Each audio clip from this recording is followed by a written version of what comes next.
그 사람이 말하였다. 내가 하나님과도 겨루어 이겼고 사람과도 겨루어 이겼으니 이제 내 이름은 야곱이 아니라 이스라엘이다. 아멘. 그 로마 황제 중에 이제 가장 유명한 한 명을 뽑으라고 하면 아우구스투스를 뽑을 수 있을 것 같습니다. 근데 이 아우구스투스가 죽음을 맞이할 때 그의 이름이 있었어요. 제가 한번 그 이름을 읽어볼게요. 임페라토스, 카이사르, 디비필리우스, 아우구스투스, 폰티펙스, 막시무스, 콘술, 트리부니케아니, 포테스타티스, 파테르, 파트리아이 왕입니다. 엄청 길죠. 이게 우리가 들으면 좀 우스워요. 제가 이걸 읽다가 무슨 이름을 이렇게까지 길게 졌을까 이제 보니까 전쟁에 승리할 때마다 뭐 하나 이름이 생기고 또 어떤 공적이 생길 때마다 하나가 생기고 이름이 하나하나 쌓여서 이렇게 긴 이름이 된 거예요. 근데 더 놀라운 것은요, 이 아우구스투스가 태어날 때 이 이름 중에 하나도 갖고 있었던 이름이 없었습니다. 그의 이름은 가이우스 옥타비우누스였어요. 그러니까 자기 이름이 원래 있었는데 그 이름 외에 어마어마한 양의 이름이 생긴 겁니다. 이름이 바뀐다는 것은요, 존재가 바뀐다는 선언입니다. 그래서 이름을 통해서 그 존재를 바꿔요. 여러분의 이름은 무엇입니까? 여러분들의 이름, 부모님이 주신 이름 말고 분명히 하나님이 여러분들에게 또 주신 이름이 있으실 건데요. 오늘 그 이름을 한번 좀 잘 찾아보시면 좋을 것 같습니다. 저는 저의 신앙의 여정 중에 생긴 이름이 세 가지가 있는데요. 하나 에스라고요. 두 번째 마틴이고요. 세 번째는 예레미야입니다. 그래서 제 풀네임이 에스라, 마틴, 제레마이어스, 홍이에요. 다음에 그렇게 불러주세요. 하나하나 다 이유가 있었어요. 제 삶의 여정에 되게 중요한 이름들이 있습니다. 이제 고대 근동 지방, 그때 당시 창세기가 이루어지던 그 고대 근동 지방의 이름은 그 사람의 본질, 명성, 권위 이런 게 다 이름 안에 다 녹아 있었습니다. 그만큼 이름이 아주 중요한 시기였습니다. 이름이 바뀌면 그 사람의 주권 밑으로 들어가는 것을 봤어요. 대표적인 게 우리 아브라함이 아브라함으로 바뀌죠. 사레가 사라로 바뀝니다. 그러니까 하나님의 주권 아래로 들어갔다는 것을 이름을 통해 알 수 있습니다. 반대로 바벨론 시대에 다니엘이라는 이름이 벨드사살이라는 이름으로 바뀌어요. 그 얘기는 뭐냐면 바벨론 왕의 권위 밑으로 들어갔다는 거예요. 그래서 그 이름이 이제 바뀝니다. 야곱, 저희가 계속 창세기를 강의하고 있으니까 알죠. 그는 붙잡는 자, 속이는 자, 그런 사람이죠. 야곱은 진짜 그런 삶을 살았어요. 태어날 때부터 시작해서 그의 그 삶이 평탄치가 않습니다. 말 그대로 야곱의 삶은 험악한 인생이었어요. 그런데 오늘 32장에 가면 야곱의 이름이 드디어 바뀝니다. 하나님과 씨름하면서 그는 이스라엘, 하나님과 겨루어 이긴 자라는 이름을 받게 돼요. 그의 정체성을 하나님이 오늘 본문에서 바꿔주시는 거예요. 야곱의 존재가 물론 그동안 믿음이 있었죠. 믿음이 점점점 자라고 또 하란에서 훈련도 받았고 그런데 오늘 말씀을 통해서 드디어 완전한 하나님의 주권 밑으로 들어갑니다. 하나님이 그러니까 그에게 이름을 부여하시는 거예요. 지금으로 따지면 우리의 신앙이 성숙했다고 볼 수 있습니다. 물론 우리가 예수님 믿고 교회 생활도 하고 뭐 여러 가지 생활을 해왔지만 진짜 성숙한 삶이 되는 것, 그게 오늘 본문이 보여주는 거예요. 하나님께 완전히 붙들린 사람은요, 이름이 바뀝니다. 선교사님들이 선교지로 나갈 때 선교적 이름을 하나 지어요. 왜냐하면 뭐 박해가 있을 수도 있고 신분이 탄로날 수도 있기 때문에 이름을 바꾸죠. 그때 본인들의 이름을 정합니다. 하나님이 주신 마음, 하나님이 나에게 원하시는 사람, 뭐 성경 인물 너무 많잖아요. 그 이름을 하나 정해서 김다니엘 뭐 이런 식으로 이름을 바꿔서 선교지를 나가게 됩니다. 그렇다면 어떻게 이름이 바뀌게 될까? 저는 오늘 그 이야기를 본문에서 좀 더 자세히 나눠보겠습니다. 가장 먼저 이름이 바뀔 때 하나님이 어떻게 하시냐면 우리를 홀로 남겨두세요. 24절이에요. 뒤에 홀로 남았는데, 그러니까 하나님의 준비 과정이요, 홀로 남기는 거예요. 아주 외롭게. 형에게 메신저를 보냈습니다. 이제 야곱이. 그랬더니 에서가 400명이나 끌고 오고 있다는 거예요. 이거 심상치가 않죠. 아무래도 문제가 있는 것 같아요. 그래서 패를 둘로 나눕니다. 한쪽이 치면 이쪽은 도망가고, 이쪽이 치면 이쪽으로 도망가고, 딱 계획을 세웠어요. 그리고 9절에 가면 9절부터 12절까지 이 야곱의 아주 놀라운 기도가 하나 나옵니다. 너무 표준적인 기도예요. 기도의 내용이 되게 좋아요. 하나님의 말씀을 기대하고, 하나님의 언약을 다시 붙들고, 그리고 자신의 공로는 아무것도 없고요, 다 하나님의 은혜입니다. 그리고 저는 너무 약합니다. 진짜 스탠다드한 기도, 정말 바른 기도를 야곱이 드려요. 멋진 기도죠. 그런데 하나님이 답이 없으세요. 하나님은 침묵하세요. 하나님의 지금 음성이 너무 필요한 시기예요. 하나님의 말씀이 너무 필요한 시기인데 그렇게 멋진 기도를 드렸는데, 하나님 보셨죠? 저희 20년의 이 훈련 끝에 제가 드리는 기도, 하나님 멋지죠? 근데 하나님 답이 없으세요. 침묵하십니다. 창세기 32장 13절에 다시 야곱이 계획을 세웁니다. 그날 밤에 야곱은 거기서 묵었다. 야곱은 자기가 가진 것 가운데서 자기 형 에서에게 줄 선물을 따로 골라냈다. 하나님 답이 없으니까 또 자기의 인간적인 방법을 또 하나 생각합니다. 형에게 보내는 선물을 쭉 더해보면 이 양과 염소, 동물이 550마리예요. 그 형한테 시켜요. 이제 종들한테 형을 만나거든, 에서의 종 야곱이 형님께 드리는 선물입니다. 그렇게 하라고 이제 종들에게 가르칩니다. 갑자기 하나님의 종이 아니라 에서의 종이 돼요. 두려웠거든요. 염려됐거든요. 하나님께 부르짖었는데 하나님 답이 없거든요. 다시 또 자기 방법을 찾은 거예요. 진퇴양난이죠.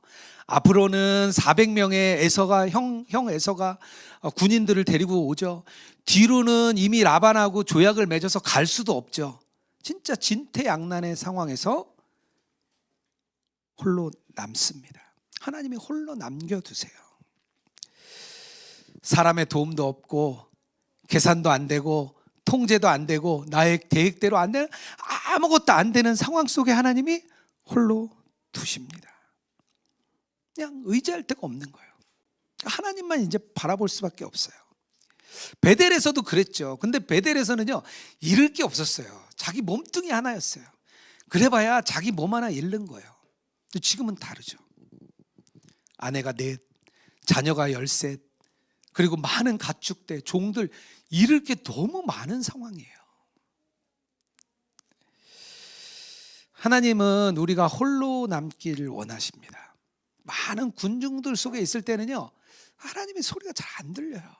세상이 너무 시끄러우니까요.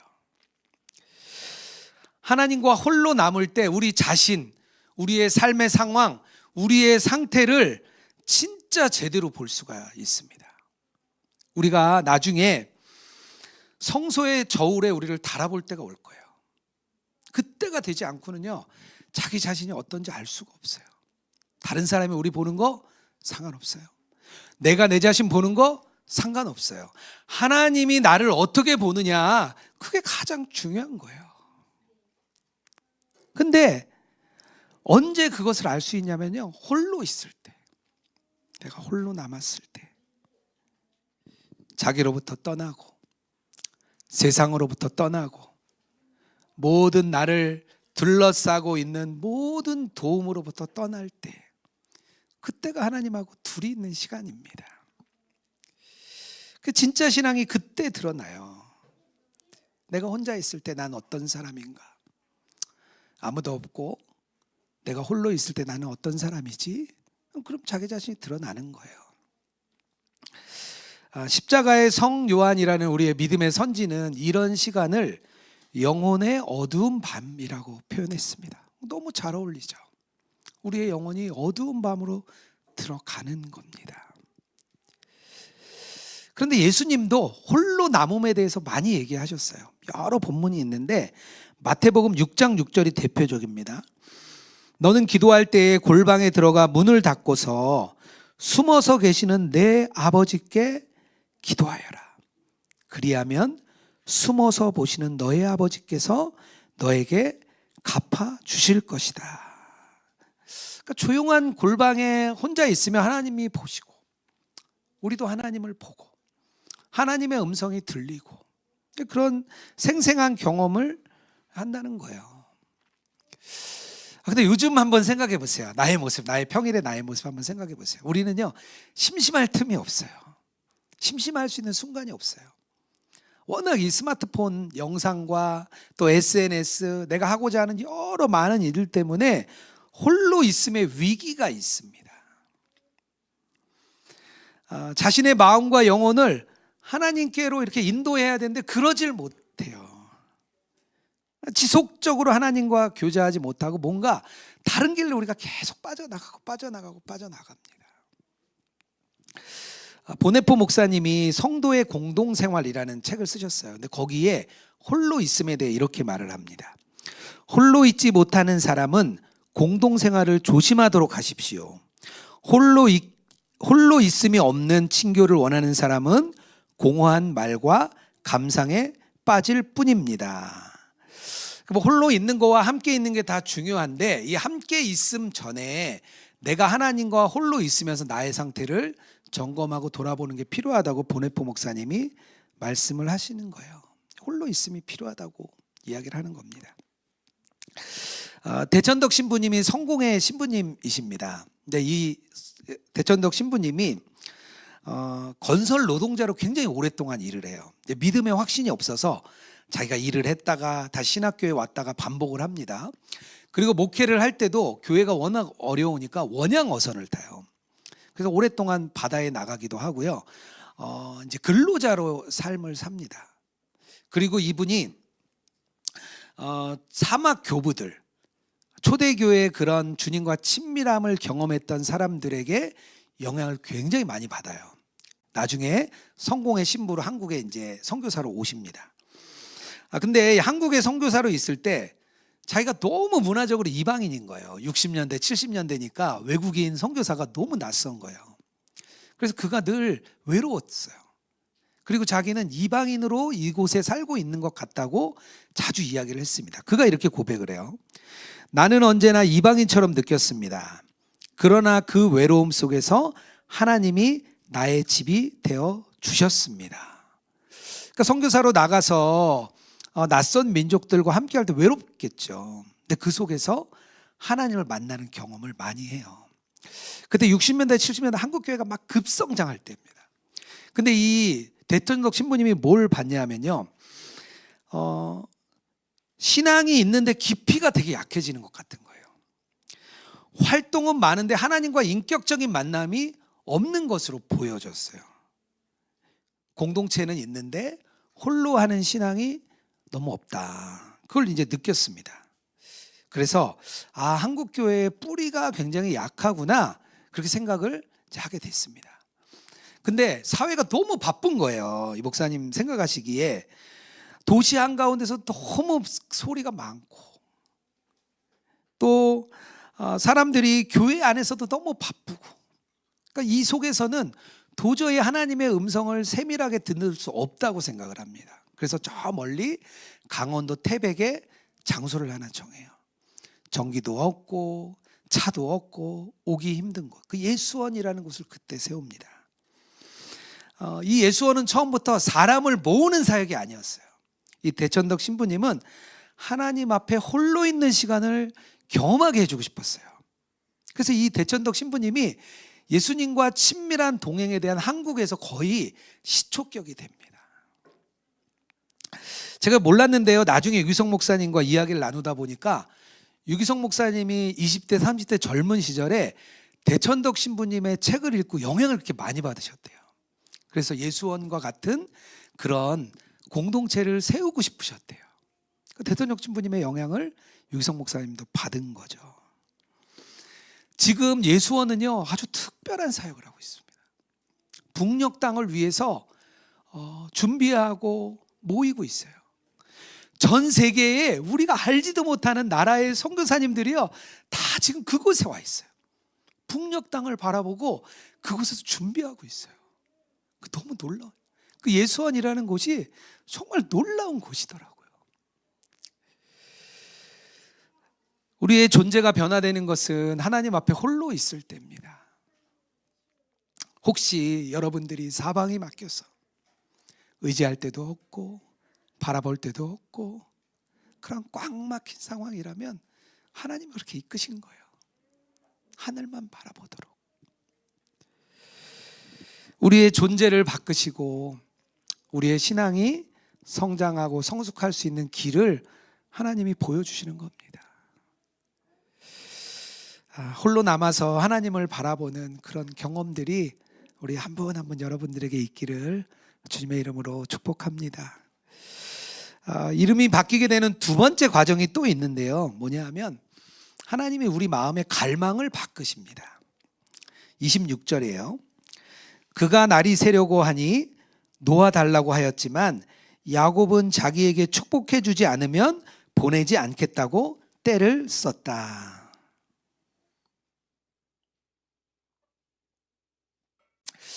야곱은 평생 갈망이 있었습니다. 아버지로부터 축복을 갈망했고요. 인정과 성과를 갈망했고요. 안정을 갈망했고요. 20년 동안 훈련을 받았는데 아직 가진 게 많은 것 같아요. 이번에 관심은 어떻게 하면 형 에서로부터 잘 피할 수 있을까? 이 어려움을 어떻게 하면 잘 넘어갈 수 있을까? 나의 재산과 재물을 어떻게 하면 지킬 수 있을까? 그게 늘 머릿속에 남아 있는 거예요. 늘 그의 갈망이 세상에 이렇게 한 발짝 들어가 있어요. 하나님께도 한 발짝 있고요. 세상에도 한 발짝 있는 거예요. 그런데 지금 읽은 말씀에 보면 하나님의 그 축복만을 갈망하는 마음으로 바뀝니다. 하나님과 씨름을 하면서 그게 바뀌었는데요. 재산을 지켜달라고도 말을 안 해요. 에서로부터 나를 구해달라고도 말을 안 해요. 오직 하나님의 축복만을 바라는 마음으로 바뀝니다. 그의 갈망이 바뀌는 거죠. 근데 우리 마음을 한번 생각해 보세요. 우리가 사는 세상, 우리가 월요일이면 나가서 사는 그 세상을 한번 생각해 보세요. 우리에게 끊임없는 욕망을 갖도록 합니다. 이거 사면 충족이 될 것 같고, 이거 사면 또 충족이 될 것 같고, 뭔가 남들이 즐기는 거 똑같이 즐기면 충족이 될 것 같아요. 자꾸 그쪽으로 계속 달려가게 합니다. 한 가지 욕망이 되면 완성이 되잖아요. 그럼 또 다른 욕망이 찾아와요. 욕망에는요 상한선이 없다 그래요. 다음 욕망, 또 다음 욕망, 다음 욕망을 향해서 계속 가는 거예요. 그게 무엇으로도 채울 수가 없습니다. 그때 고대 근동 지역에 이 그 바닷가 쪽에 이 페니키아지 쪽이죠. 그쪽에 셈족이 살았습니다. 근데 이 셈족이 자기 신이 없었어요. 그게 너무 슬펐어요. 하나님 뭐 야훼라는 신도 있죠. 이집트도 신이 있죠. 바벨론도 마르둑 신이 있죠. 다 신이 있는데 우리 셈족에는 신이 없는 거예요. 그래서 그들이 신을 하나 만들어냅니다. 몰록이라는 신을 만들어내요. 근데 이 신이 계속 요구를 하는 거예요. 나중에는요 이 신이 뭘 요구하냐면 인신제사를 요구합니다. 자식을 바치도록 해요. 그래서 이 몰록 신은요 가장 어려운 일이 올 때 어떻게 해야 되냐, 자식을 바쳐야 돼요. 나의 이 아주 극한의 어려움을 통과하는 길은요 내 자식을 바쳐서 무마하는 거예요. 그게 몰록신입니다. 그 인간의 욕망이죠. 인간의 욕망이 결국은요 자기 자신을 죽이는 일로 갑니다. 그게 인간 욕망의 끝이에요. 그런데 모든 욕망을 끌어안는 더 큰 갈망이 있습니다. 그것은 무엇이냐면요 하나님에 대한 갈망이에요. 하나님에 대한 갈망이 생기면요 나머지를 다 덮어버립니다. 어거스틴이 이렇게 말해요. 주님의 품에 안기기까지는 내 영혼이 결코 안식을 얻을 수 없습니다. 예수님이 요한복음 4장 14절에 이렇게 말합니다. 내가 주는 물을 마시는 자는 영원히 목마르지 아니하리라. 이 선언이요, 궁극적인 욕망의 끝은 어디 있느냐? 하나님을 갈망하는 데서 너희 욕망이 끝나는 거야. 주님 그렇게 말씀하시는 거예요. 이 하나님과 씨름하던 야곱이 그 갈망이 바뀝니다. 세상적인 욕망에서 하나님을 갈망하는 사람으로 바뀌죠. 그게 바뀌어요. 언제요? 씨름할 때. 씨름하다는 뜻이요, 아바크라는 단어인데요, 이 단어가 먼지라는 뜻에서 나왔습니다. 그 얘기는 뭐냐면, 씨름을 한다는 얘기는 무엇이냐면 먼지가 날 각오를 하고 뒹구는 거예요. 막 흙바닥에서 막 둘이 뒹구는 거 있잖아요. 그게 바로 씨름이에요. 그런데요, 가만 생각해 보면요, 하나님이 내려오신 거예요. 우리가 어떻게 하늘에 있는 하나님을 붙듭니까? 하나님이 우리와 먼지가 나도록 씨름을 하시려고 내려오신 거예요. 왜요? 야곱의 이름을 바꿔주시려고요. 하나님이 씨름할 준비가 되신 거죠. 그래서 그의 이름을 이스라엘이라고 바꾸십니다. 이제 그 이름이 바뀌었죠. 그 사람의 본질적인 성품이 바뀌는 겁니다.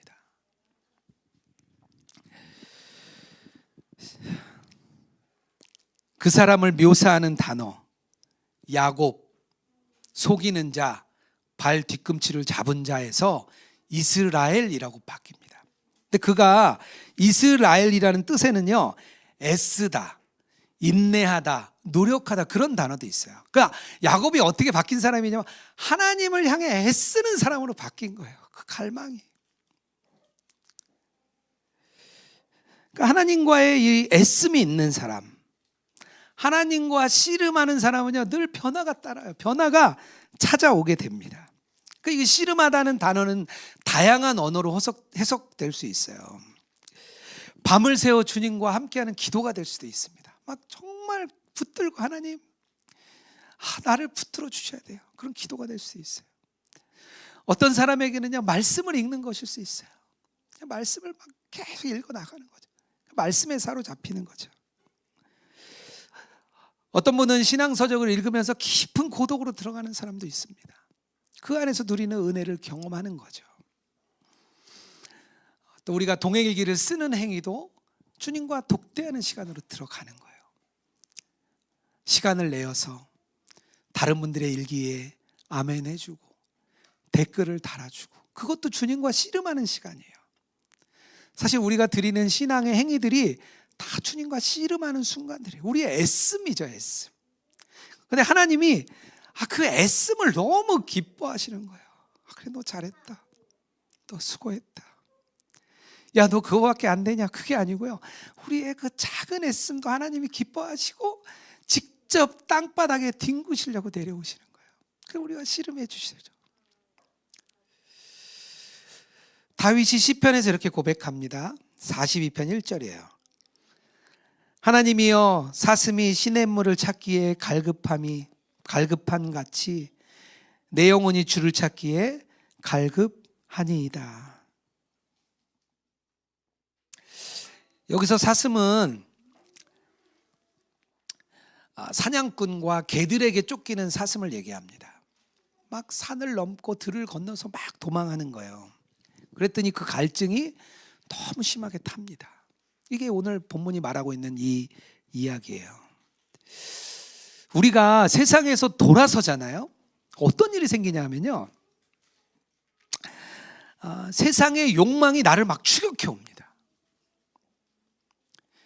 내가 이전에 지었던 죄들이 나를 막 계속해서 정죄하고 들어와요. 세상에 있을 때 알지 못했던 여러 문제들이 갑자기 나에게 큰 부담으로 와요. 예전엔 몰랐어요. 이게 죄인지도 몰랐고 문제인지도 몰랐던 그런 것들이 나에게 막 계속 맹렬하게 달려드는 거예요. 마치 사냥꾼이 나를 쫓아오는 것처럼. 그때 우리는 낭망하죠. 그때 우리는 실족하죠. 내 자신의 연약함 때문에 무너지죠. 근데 하나님은 사슴이 시냇물을 찾는 상황을 그때에 비유하십니다. 우리가 맹렬한 세상의 추격, 욕망의 추격, 여러 가지 많은 죄의 추격을 받아서 내 자신이 너무 비참하고 무너질 것 같고, 그럴 때 우리가 더 하나님을 갈망하게 된다는 거예요. 이 사슴처럼. 그런데 이 갈망, 하나님을 향한 이 그 간절한 갈망이 우리의 존재를 바꾸는 거예요. 그런 일 없이는 존재가 바뀌지 않습니다. 예수님 믿으면 처음에 참 좋아요. 너무 행복하고 기쁘고 참 좋아요. 근데 얼마 시간이 지나면 무거워집니다. 죄의 문제가 나를 누르고, 바뀌지 않는 삶의 문제가 나를 누르고, 세상의 많은 문제들이 나를 계속 눌러와요. 그때 우리는 신앙의 회의를 느낍니다. 그런데 사실은 그때가 바로 하나님을 갈망하며 찾아 들어가는 때인 거예요. 그렇게 하나님을 만납니다. 그럼 하나님이 그때 우리를 기뻐하시면서 내려오세요. 우리와 땅바닥에 구르시려고. 그 갈망을 보시고 하나님 우리에게 오셔서 우리와 씨름하며 우리 존재를 바꿔내십니다. 저희 예수동행 운동을 함께 하시는 팀 중에 우리 예수동행 훈련을 지원하는 지원팀이 있습니다. 그 팀장님이 김혜련 권사님이세요. 같이 지금 팀장으로 섬겨주고 계시는데요. 이 권사님이 2018년에 다니던 교회에 목회자 세미나가 있었습니다. 근데 그곳에 이 권사님이 옵저버로 오셨어요. 그 세미나에 도움을 주러 옵저버로 오셨습니다. 그곳에서 예수동행을 만났습니다. 근데 그때 보니까 이렇게 세미나에 이렇게 성도님들이, 봉사자들이 와서 이렇게 돕더래요. 그래서 간식도 돕고 뭐 여러 가지 역할을 하는 걸 보면서 이 권사님이 그런 마음이 들었대요. 나도 저분들처럼 저기서 같이 섬기고 싶다, 그런 마음이 드셨대요. 근데 이 권사님이 병을 하나 가지고 계신데 황반변성이라는 병을 가지고 계십니다. 그러니까 시력이 계속 안 좋아지는 그런 병이에요. 지금도 시력이 좋지 않으시거든요. 근데 그때 당시에 아주 시력이 안 좋을 때였대요. 자기가 돕기는커녕 일기를 쓸 수가 없는 거예요. 자기는. 왜냐하면 눈이 안 좋으니까 동일기를 쓰고 할 수가 없는 겁니다. 근데 그때 하나님께 기도했대요. 하나님, 나도 예수동행 하고 싶고 또 저렇게 섬기고 싶습니다. 그런 갈망을 이 권사님이 가지셨습니다. 그리고 하나님의 은혜로 1년 동안 꾸준하게 동일기를 잘 쓰셨어요. 잘 쓰시니까 저희 예수동행 운동팀에서 연락이 오셨대요. 권사님에게. 권사님, 오픈 나눔 방이라 그래서 혼자 오시는 분들을 섬겨드리는 그런 방이 있습니다. 그곳에 방장님으로 권사님 좀 섬겨주세요. 그래서 이분이 성령의 바람이라는 오픈 나눔 방을 하나 개설했습니다. 사람들이 막 계속 왔어요. 근데 오시는 분들이 하나같이 다 어려운 가정이었어요. 아주 힘든 상황에 있는 가정들이 오셨습니다. 권사님이 한 분 한 분 댓글을 달아드리고 격려해드리고 또 주님이 마음을 주셔가지고요, 이렇게 만나셨대요. 한 분 한 분 같이 만나고 이분도 만나고. 그래서 그 방에 너무 뜨거워졌어요. 그 방원들이 분할을 했어요. 그래가지고 각자 자기 방을 또 섬겨요. 오픈 나눔 방을 섬기면서 다른 분들을 막 섬겨주고 계세요. 이분이 지금은 저희 평신도 훈련팀을 이끌고 계십니다. 근데 이분의 그 갈망이죠. 지금도 오전에만 일기를 보세요. 오후가 되면 시력이 안 나온대요. 볼 수가 없대요. 오전에만 같이 일기를 읽고 쓰고 댓글 달아주고 그렇게 하시면서 벌써 7, 8년을 오셨습니다. 그분이 이렇게 간증문에 마지막에 이렇게 쓰셨어요. 하나님 나라는 결코 나 혼자 하는 것이 아니고 함께 하는 것이며 한 발 나아가 또 다른 소그룹으로 하나님 나라를 이루고 함께 손잡고 증인된 삶을 사는 것이라 생각합니다. 하나님의 때 하나님의 방법으로 서로를 파송하며 각 교회에서 예수 동행의 중심이 되어 함께함의 은혜를 누리기를 지금도 소망하고 있습니다. 이렇게 간증을 해주셨어요. 그 이분의 갈망이죠. 예수님과 동행하고 싶은 갈망. 하나님이 그 갈망을 기뻐 받으신 것 같아요. 그리고 지금까지 다른 교회와 다른 성도님들을 기쁨으로 섬겨주는, 뭐 자기 교인도 아니고 자기 아는 분도 아니에요. 근데 이렇게 섬겨주고 계세요. 여러분들은 어떤 갈망을 가지고 계십니까? 세상에 주는 갈망에서 돌아서셨습니까? 우리가 예수님과 동행하고 싶은 갈망이 생기면은요, 하나님이 좀 이끌어 가시더라고요. 우리는 그 갈망만 주님께 드리면 나머지는 하나님이 쭉쭉 이끌어 가세요. 그리고 그 예수님과 가까워지고 싶은 그 갈망 때문에 우리가 변합니다. 우리의 삶이 변하고 성숙한 신앙이 되고 다른 성도들을 돌보아 줄 수 있고 다른 사람들을 사랑해 줄 수 있는 그런 신앙으로 우리를 계속 자라가게 하시더라고요. 지금 우리에게 필요한 시간은 야곱처럼 야복강 안에서 영혼의 밤을 맞이하는 겁니다. 하나님 앞에 홀로 남은 밤, 하나님만 오직 갈망하는 밤, 세상을 향한 갈망에서 하나님을 향한 갈망으로 돌아서는 밤, 그런 밤이 우리에게 필요합니다. 그 밤을 통과하는 사람은요, 진정으로 이름이 바뀌고 우리 안에 존재의 질서가 바뀌게 됩니다. 하나님이 주시는 이름으로 바꾸어 나가는 저와 여러분 되기를 주님의 이름으로 축복합니다. 우리 나의 만족과 유익을 위해라는 찬양, 오늘 말씀에 너무 잘 맞는 것 같아요. 이 찬양 올려드리고 또 우리의 예물도 올려드리는 시간 갖도록 하겠습니다.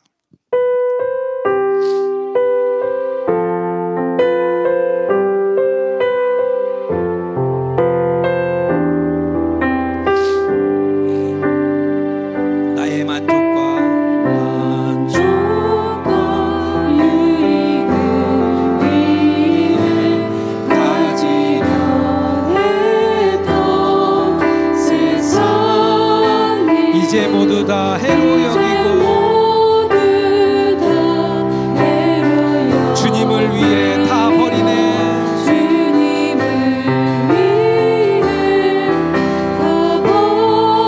나의 만족과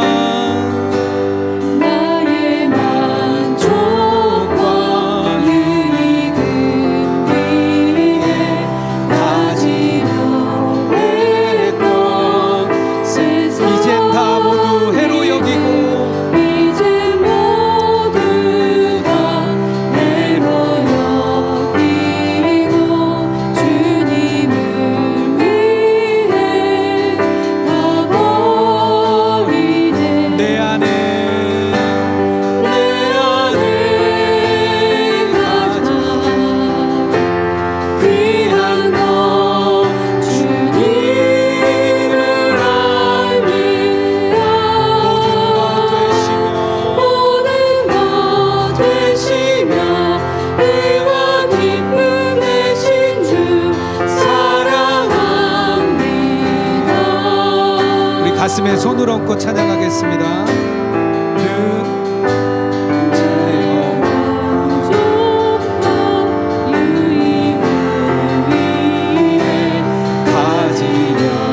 세상 일들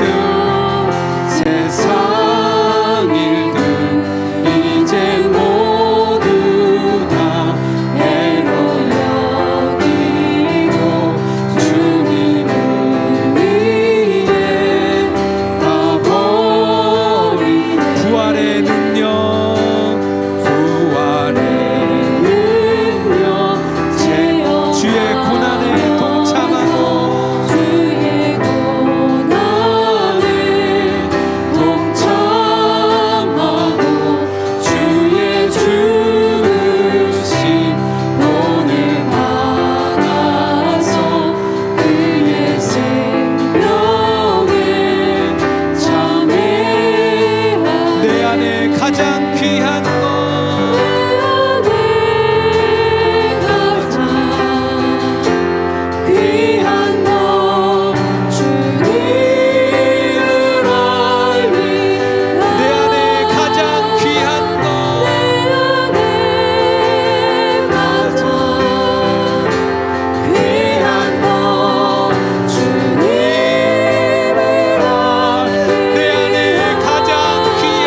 다시 한번 고백합니다. 내 안에 가장 귀한 것,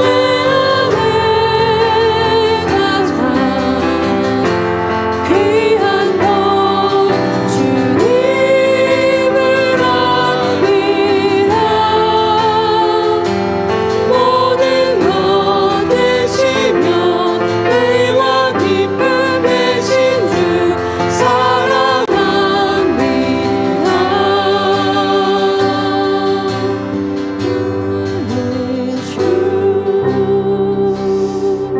이 시간 우리가 합심으로 기도하기 원합니다. 첫 번째로 기도할 때 세상의 욕망을 따라 붙잡고 살고 있던 저를 내려놓습니다. 하나님 앞에 홀로 남음의 시간을 허락하여 주시옵소서. 그 속에서 제 자신의 진정한 모습을 발견하는 시간 되게 하여 주시옵소서. 제가 붙잡고 있는 세상의 축복이 있다면 내려놓게 하시고, 세상을 향한 욕망이 있다면 내려놓게 하시고, 오직 하나님의 축복만을 갈망하게 하여 주시옵소서. 오늘 이 시간이 야복강에서 영혼의 어두운 밤, 이름이 바뀐 야곱처럼 우리의 인생이 바뀌길 원합니다. 우리의 삶을 주님이 빚으시는 대로, 주님이 만드시는 대로 이어가는 우리 모든 로그인처치 성도님 되게 하여 주시옵소서. 우리 시간 함께 우리의 기도를 올려드리겠습니다. 함께 기도합니다. 하나님 아버지, 그렇습니다. 하나님, 우리는 세상의 욕망에 가득 차 있습니다. 하나님, 우리는 잃을 게 너무 많습니다. 놓고 싶지 않은 게 너무나 많습니다. 하나님, 잃고 싶지 않은 게 너무 많습니다. 예수님도 믿고 세상도 믿고 싶습니다. 예수님으로부터 복도 얻고 싶고 세상의 복도 얻고 싶습니다. 하나님, 그게 우리의 솔직한 마음이고 심령. 하나님, 우리가 주님 앞에 홀로 남는 시간 허락하여 주시옵소서. 주님, 영혼의 어둠 밤에 세상의 모든 것 내려놓고 하나님만 홀로 바라보는 시간 되게 하여 주시옵소서. 하나님, 나에게 있는 이 영혼의 어두운 밤이 세상의 욕망이 내려지는 시간 되게 하여 주시옵소서. 세상의 축복을 내려놓는 시간 되게 하여 주옵소서. 오직 하나님의 축복을 갈망하는 시간 되게 하여 주옵소서. 하나님, 그 시간을 우리를 이끌어 가실 줄 믿습니다. 하나님, 하나님밖에 바라볼 곳이 없습니다. 하나님, 우리의 사방이 막혀 있습니다. 하나님, 내가 의지할 곳이 없습니다. 하나님, 오직 하나님만 의지합니다. 하늘을 들어 나와 함께 하신 하나님만 의지합니다. 우리와 함께 씨름하기 위하여 내려오신 주님, 우리의 삶에 관여하고 싶으시고 우리 삶에 함께하고 싶으신 주님, 그 주님을 온전히 바라봅니다. 하나님, 우리의 마음은 세상을 향한 욕망이 끝이 없습니다. 그 욕망이 또 채워지지 않아서 그 욕망이 노예되어서 끌려가. 하나님,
하나님, 오늘도 우리와 씨름하시기 위해 내려오신 하나님, 그 주님을 찬양합니다. 우리를 변화시키고 싶으셔서 우리의 주변의 모든 것 막으시고 주님 한 분만 바라보게 하신 것 주님의 계획인 줄 믿습니다. 하나님, 홀로 남아있는 그 시간 세상의 욕망은 버려지게 하시고 하나님 나라와 의를 향한 그 갈망이 더욱 뜨거워지는 시간 되게 하여 주시옵소서. 하나님과 함께하는 그 시간이 기쁨의 시간이 되게 하시고 하나님과 인격적인 만남의 시간이 되게 하시고 나의 인생을 되돌아볼 때 하나님과 홀로 있던 나의 영혼의 어두운 밤이 가장 행복했다 고백할 수 있는 그런 시간 되게 하여 주시옵소서. 하나님, 우리가 하나님을 향한 갈망으로 가득 차기 원합니다. 나의 유익과 나의 만족을 위해 사는 것 아니라 하나님 나라를 위하여 살아가는 저희들 되게 하여 주시옵소서. 한국교회와 성도들을 향하여 하나님이 주시는 안타까운 마음을 품는 저희들 되게 하여 주시옵소서.